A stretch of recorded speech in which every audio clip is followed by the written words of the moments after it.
ಮಾಧ್ಯಮ ಲೋಕದ ಭೀಷ್ಮ ಅಂತಲೇ ಖ್ಯಾತರಾಗಿದ್ದ ರಾಮೋಜಿ ಗ್ರೂಪ್ ಸಂಸ್ಥಾಪಕ ರಾಮೋಜಿ ರಾವ್ ಕೊನೆಯುಸಿರೆಳೆದಿದ್ದಾರೆ. ಜೂನ್ 8 ಶನಿವಾರ ಬೆಳಗ್ಗಿನ ಜಾವ ವಯೋಸಹಜ ಆರೋಗ್ಯ ಸಮಸ್ಯೆಯಿಂದ ಇಹಲೋಕ ತ್ಯಜಿಸಿದ್ದಾರೆ. ರಾಮೋಜಿ ರಾವ್ ಅವರ ಸಾಧನೆ ಸ್ವರ್ಣಾಕ್ಷರದಲ್ಲಿ ಬರೆಯುವಂಥದ್ದು. ಅಕ್ಷರ ಯೋಧ, ಮಾಧ್ಯಮ ಲೋಕದ ಭೀಷ್ಮ, ಸಾಧನೆಯ ಶಿಖರವನ್ನೇರಿದ ಸಾಧಕ ಶಿರೋಮಣಿ,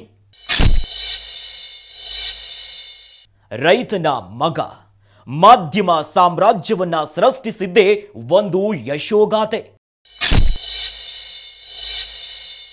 ಸರಳ ಸಜ್ಜನಿಕೆಯ ವ್ಯಕ್ತಿತ್ವದ ರಾಮೋಜಿ ರಾವ್ ಇನ್ನು ನೆನಪು ಮಾತ್ರ. ಅನೇಕರ ಕನಸನ್ನ ಈಡೇರಿಸಿದ್ದ ಕಾಯಕ ಸಂತ. ಅಕ್ಷರ ಯೋಧ ರಾಮೋಜಿ ರಾವ್ ಅವರು 1936ರ ನವೆಂಬರ್ 16ರಂದು ರೈತ ಕುಟುಂಬದಲ್ಲಿ ಜನಿಸ್ತಾರೆ. ಇವರು ಸಾಗಿ ಬಂದ ಜೀವನ ನಿಜಕ್ಕೂ ರೋಚಕ. ಆಂಧ್ರ ಪ್ರದೇಶದ ಕೃಷ್ಣಾ ಜಿಲ್ಲೆಯ ಪೆದಪುರುಪುಡಿ ಗ್ರಾಮದಲ್ಲಿ ಜನಿಸ್ತಾರೆ. ಭವ್ಯವಾದ ರಾಮೋಜಿ ಫಿಲ್ಮ್ ಸಿಟಿಯ ನಿರ್ಮಾಪಕರು. ವಿಶ್ವದ ಅತಿ ದೊಡ್ಡ ಥೀಮ್ ಪಾರ್ಕ್ ಮತ್ತು ಸಿನಿಮಾ ಸ್ಟುಡಿಯೋ ಅನ್ನೋ ಹೆಗ್ಗಳಿಕೆ ರಾಮೋಜಿ ಫಿಲ್ಮ್ ಸಿಟಿಗೆ ಸಲ್ಲುತ್ತದೆ. ರಾಮೋಜಿ ರಾವ್ ಅವರು ಕೈಗೊಂಡ ಪ್ರತಿಯೊಂದು ಯೋಜನೆಯು ಇಂದು ಇತಿಹಾಸ ನಿರ್ಮಿಸಿದೆ.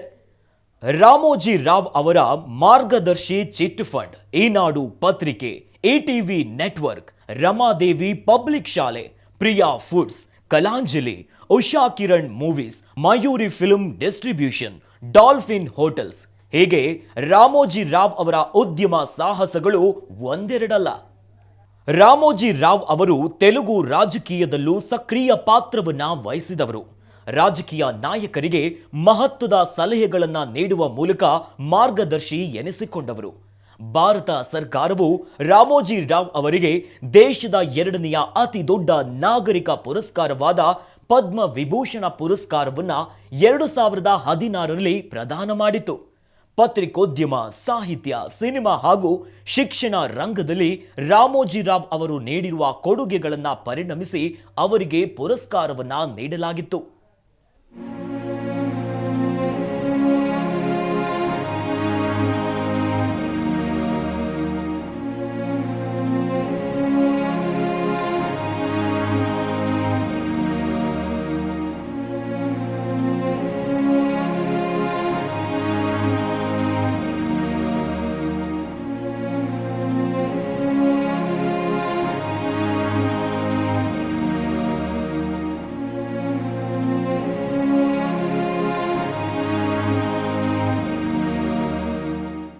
ರಾಮೋಜಿ ರಾವ್ ಅವರು ಇವತ್ತು ದೈಹಿಕವಾಗಿ ನಮ್ಮ ಜೊತೆ ಇಲ್ಲ.